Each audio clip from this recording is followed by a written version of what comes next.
ទាំងនេះគឺជាសត្វដែលមានភេទពីរនៅក្នុងខ្លួនតែមួយដែលពាក្យបច្ចេកទេសហៅថាឧបេតាភេទគឺជាភាវៈរស់សត្វឬរុក្ខជាតិដែលមានសរីរាង្គបន្តពូជទាំងពីរភេទគឺទាំងភេទឈ្មោលផលិតមេជីវិតឈ្មោលនិងភេទញីផលិតមេជីវិតញីនៅក្នុងខ្លួនតែមួយសត្វដែលមានភេទពីរឬឧបេតាភេទនេះមានច្រើនប្រភេទខាងក្រោមនេះគឺជាឧទាហរណ៍ទូទៅមួយចំនួនដែលបែងចែកជាពីរក្រុមធំៗ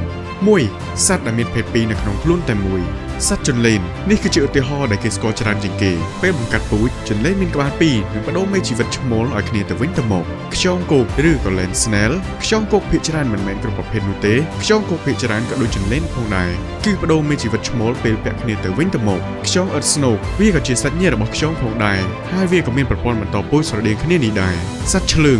ងភាគច្រើនក៏ជាឧបេតាភេទផងដែរកូនលីសសមុទ្រដោយសារតែពួកវាមិនអាចផ្លាស់ទីបានការមានភេទពីរអាចជួយឲ្យពួកវាអាចបង្កាត់ពូជជាមួយកូនលីសផ្សេងទៀតដែលនៅជិតបំផុតការថ្មនៅក្នុងសមុទ្រការថ្មប្រភេទខ្លះអាចបញ្ចេញទាំងមេជីវិតឈ្មោលនិងញីទៅក្នុងទឹកក្នុងពេលតែមួយ 2. សត្វដែលអាចផ្លាស់ប្ដូរភេទប្រភេទសត្វទាំងនេះកើតមកមានភេទមួយហើយក៏ផ្លាស់ប្ដូរទៅភេទមួយទៀតក្នុងពេលណាមួយនៃជីវិតឧទាហរណ៍ដូចជាត្រីថ្លុកពួកវាទាំងអស់កើតមកមានភេទឈ្មោលពេលត្រីញីដែលជាមេវងស្លាប់ត្រីឈ្មោលដែលធំជាងគេនៅក្នុងវងនឹងប្ដូរភេទទៅជាញីវិញត្រីក្របីភាគច្រើនកើតមកមានភេទញីហើយនៅពេលដែលវាធំដល់ទំហំណាមួយឬក៏អាយុច្រើនពួកវានឹងប្ដូរទៅជាភេទឈ្មោលវិញត្រីពពុះត្រីប្រភេទនេះក៏ច្រើនតែផ្លាស់ប្ដូរពីញីទៅឈ្មោលផងដែរ